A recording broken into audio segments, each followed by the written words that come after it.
IPL 2025-এ হার্দিক পান্ডিয়াকে ছেড়ে দিচ্ছে মুম্বাই ইন্ডিয়ান্স। পান্ডিয়াকে দলে ফেরানোর জন্য কোন কোন দল ঝাঁপাতে পারে চলুন বিস্তারিত দেখে নেওয়া যাক। ভারতীয় সীমিত ওভারের গুরুত্বপূর্ণ সদস্য তিনি।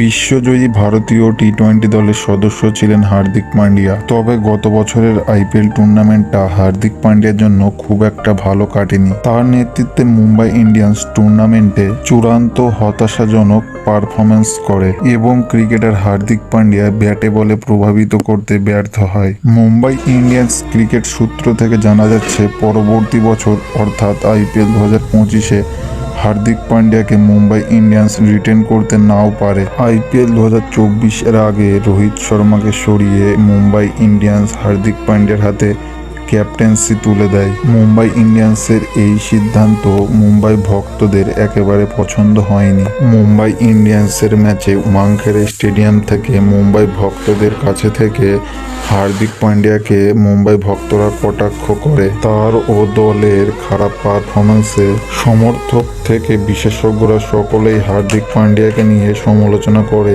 হার্দিক পান্ডিয়া টি-20 বিশ্বকাপে খুব ভালো পারফরম্যান্স করে, তা সত্ত্বেও হার্দিক পান্ডিয়াকে ভারতীয় ক্রিকেটের সহ অধিনায়ক থেকে ছেঁটে ফেলা হয়েছে। হার্দিক পান্ডিয়াকে দলে ফেরানোর জন্য ঝাঁপাতে পারে কলকাতা থেকে দিল্লি থেকে হায়দ্রাবাদ। বিশেষজ্ঞরা মনে করেছে এই বছর আইপিএল নিলামে হার্দিক পান্ডিয়ার সবচেয়ে বেশি মূল্যবান খেলোয়াড় হতে চলেছে।